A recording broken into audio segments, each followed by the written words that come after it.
Alléluia. Alléluia. Alléluia. Bien-aimés dans le Seigneur Jésus-Christ, le thème soumis à notre réflexion en ce moment est intitulé « Le péché ». Qu'est-ce que c'est que le péché? Dieu a établi un ordre pour le monde physique, pour la société, pour l'individu et pour la relation entre l'homme et Dieu. De cette manière, Dieu recherche le bien et le bonheur des hommes. Deutéronome 6, versets 1 à 9 et 24 à 25. Le péché est la transgression de la loi de Dieu. 1 Jean 3, verset 4. Quiconque prêche transgresse la loi. Quiconque pêche transgresse la loi. Et le péché est la transgression de la loi. Et le péché est la transgression de la loi. Oui, merci. Le péché est aussi la rébellion contre Dieu. Deutéronome 9, verset 7. Ésaïe 65, verset 2. Éphésiens 5, verset 6. Deutéronome 9, verset 7. Nous allons lire ça dans les trois versets. Souviens-toi. Souviens-toi. N'oublie pas de quelle manière tu as existé la colère de l'Éternel. N'oublie pas de quelle manière tu as incité la colère de l'Éternel. Ton Dieu. Oui. Dans le désert. Dans le désert. Depuis le jour où tu es sorti du pays d'Égypte. Merci.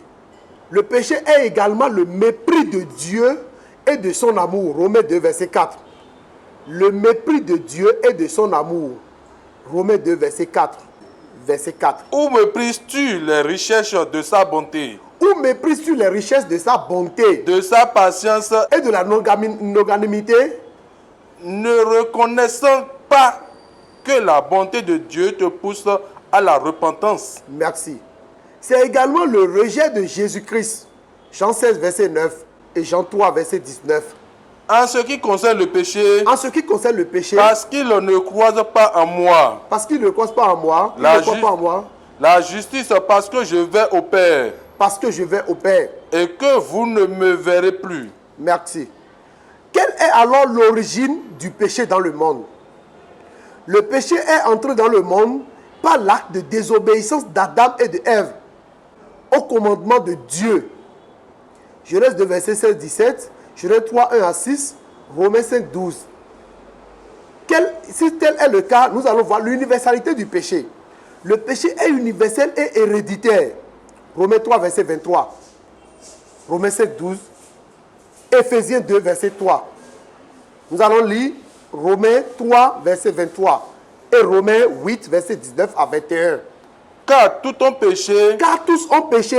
Et sont privés de la gloire de Dieu. Et sont privés de la gloire de Dieu. Et ils sont gratuitement justifiés par sa grâce. Et ils sont gratuitement justifiés par sa grâce. Romains 8, 19 à 21.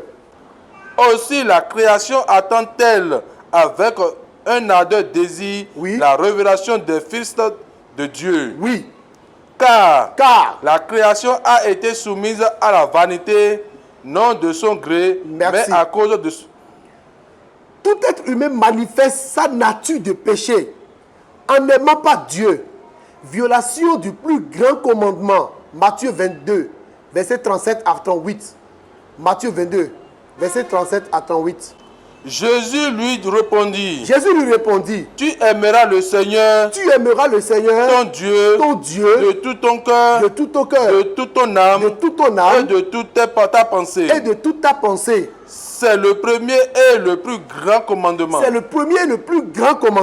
Et voici. Le second qui lui est semblable. Tu aimeras ton prochain comme toi-même. De ces deux commandements dépend toute la loi. Bien-aimés dans le Seigneur Jésus-Christ, nous voyons aussi que l'être humain manifeste sa nature de péché en cédant aux convoitises et aux tentations. Jacques 1, verset 15. 1 Jean 2, verset 15-16. Jacques 1, verset 15 et 1 Jean 2, verset 15-16. Nous allons lire Jacques 1 d'abord. Jacques 1, 15. Puis la convoitise, lorsqu'elle a conçu, enfante le péché. Enfante le péché. Et le péché, étant consommé, produit la mort. Et dans 1 Jean 2, verset 15-16, dit quoi? N'aimez point le monde, N'aimez point le monde, oui, les choses qui sont dans le monde. ni les choses qui sont dans le monde. Si quelqu'un aime le monde, Si quelqu'un aime le monde, l'amour du Père n'était point en lui. l'amour du Père n'est point en lui. Merci. Nous voyons aussi que tout être humain manifeste sa nature de péché en refusant de croire en Jésus-Christ. Jean 16, verset 9. En ce qui concerne le péché, Oui, parce qu'ils ne croient pas en moi. La justice, parce que je vais au Père et que vous ne me verrez plus. merci. Et Jean 5, maintenant 38 à 40. Et sa parole ne demeure point en vous, Oui, parce que vous ne croyez pas à celui qu'il a envoyé. parce que sa parole ne demeure pas en vous, parce que vous ne croyez pas en celui qui l'a envoyé. Vous sondez les Écritures, Vous sondez les Écritures, parce que vous pensez avoir en elles la vie éternelle. parce que vous pensez avoir en elle la vie éternelle. Ce sont elles qui rendent témoignage en moi. Merci. Bien-aimés dans le Seigneur Jésus-Christ, quelle est alors la nature du péché et les actes du péché? Si nous lisons Marc 7, verset 20-23, nous allons voir que le verset là nous montre que les péchés trouvent leur source dans le cœur humain. Ils ne sont que la manifestation visible d'un mal caché.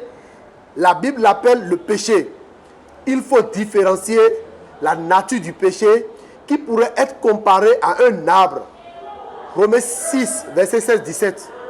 Romains 6, verset 16-17, dit quoi?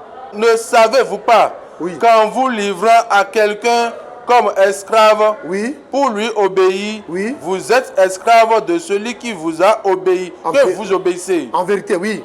Soit du péché qui conduit à la mort, Soit du péché qui conduit à la mort, soit de l'obéissance qui conduit à la justice. soit de l'obéissance qui conduit à la justice. Mais grâce soit rendue à Dieu à ce que, après avoir été esclave du péché, Oui. vous avez obéi de cœur à la règle de doctrine dans laquelle vous êtes été instruits. Merci. Et Romains 7, verset 20 nous dit quoi?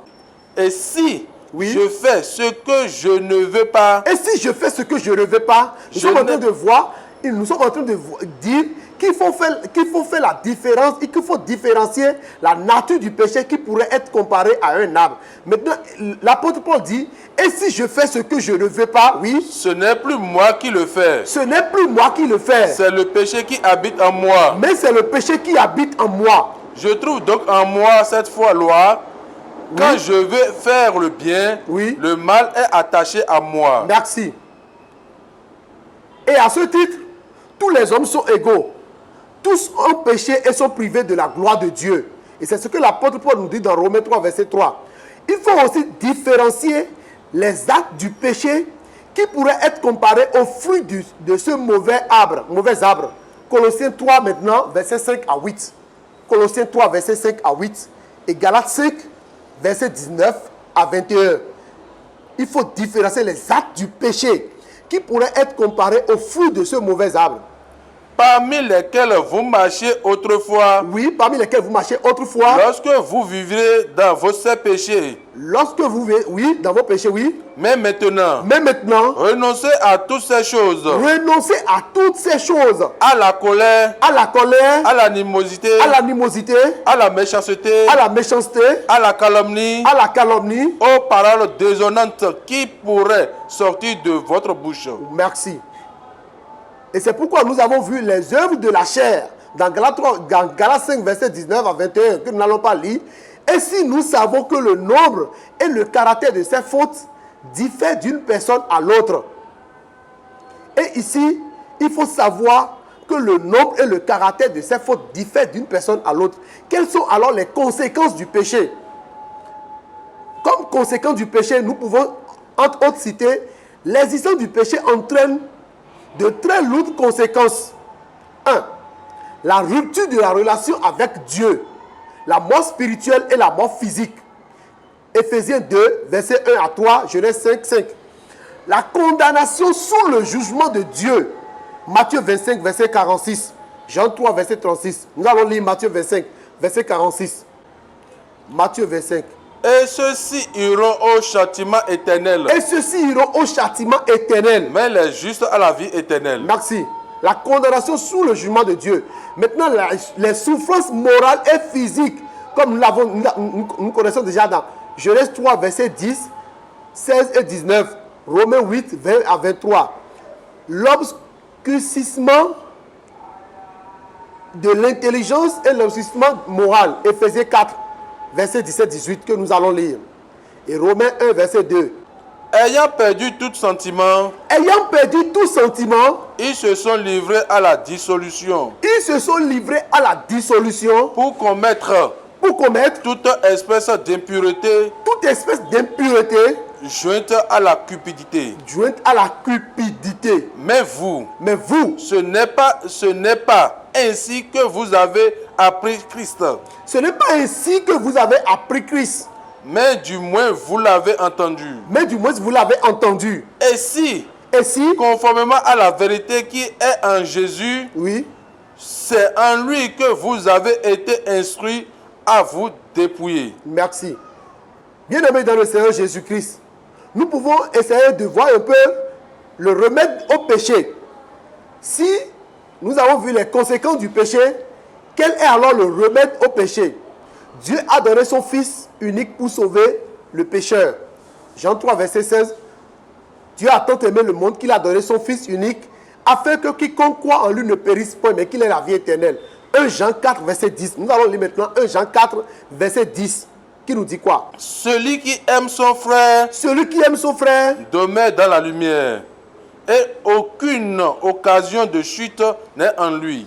Il est dans la lumière et aucune occasion de chute n'est en lui. Mais celui qui reste son frère est dans la ténèbre. les ténèbres. Il marche dans les ténèbres. Et il ne sait pas où il va. Parce que les ténèbres ont aveuglé ses yeux. Je vous écris. Merci. Nous avons vu que le remède au péché est également que Christ a accepté de payer sa dette devant Dieu. Matthieu 26, verset 28. Luc 24, verset 46 à 47. Nous allons lire Matthieu 26, verset 28. Car ceci est mon sang. Le sang de l'alliance. Qui est répandu pour plusieurs. Pour la rémission des péchés. Je vous le dis. Je ne boirai plus désormais de ce fruit de la vigne. Merci. Le pécheur est justifié par la repentance et la foi en Jésus-Christ. Acte 20, verset 21. Annonçant aux Juifs et aux Grecs la repentance envers Dieu. Oui. Et la foi en notre Seigneur Jésus-Christ. Et maintenant voici. Lié par l'Esprit. Je vais à Jérusalem. Ne sachant pas ce qui m'y arrivera. Merci. La question du péché. 2 Corinthiens 5, verset 21. 2 Corinthiens 5. Celui qui n'a point connu le péché. Il a fait devenir péché pour moi, pour nous. Il a fait devenir péché pour nous. Afin que nous devenions en lui justice de Dieu. Et des péchés, cette question du péché et des péchés est réglée. 1 Jean 2, verset 19. 1 Jean 2, verset 19. Ils sont sortis du milieu de nous. Mais ils n'étaient pas des nôtres. Car s'ils eussent été des nôtres, ils seraient demeurés avec nous. Mais cela est arrivé afin qu'il fût manifeste que tous ne sont pas des nôtres. Merci. Alléluia. Bien-aimés dans le Seigneur Jésus-Christ, voici ce que nous pouvons dire sur le péché et sur ses conséquences et sur le remède au péché. Qu'est-ce que nous pouvons alors faire? Nous qui sommes déjà morts au péché, nous qui sommes déjà dans le péché. Ésaïe 55, verset 6-7. Ésaïe 55, verset 6-7. Cherchez l'Éternel pendant qu'il se trouve. Nous devons chercher l'Éternel pendant qu'il se trouve. Invoquez-le tandis qu'il est prêt. Nous devons l'invoquer tandis qu'il est prêt. Il est à côté de nous pour nous sauver de nos péchés, oui. Que le méchant abandonne sa voie. Que le méchant maintenant abandonne sa voie. Et l'homme d'inquiétude de ses pensées. Et l'homme d'iniquité ses pensées. Qu'il retourne à l'Éternel. Qui aura pitié de lui. À notre Dieu. Qui ne laisse pas se lasse pas de pardonner. Voilà ce que nous pouvons faire, chers aînés, bien-aimés dans le Seigneur Jésus-Christ. Nous devons chercher l'Éternel pendant qu'il se trouve. Nous devons l'invoquer tandis qu'il est prêt. Nous devons abandonner notre voie. Et nous devons retourner à l'Éternel qui ne se lasse pas de pardonner. Chers chrétiens dans le monde entier, que Dieu bénisse sa parole et soyez bénis également au nom de Jésus-Christ.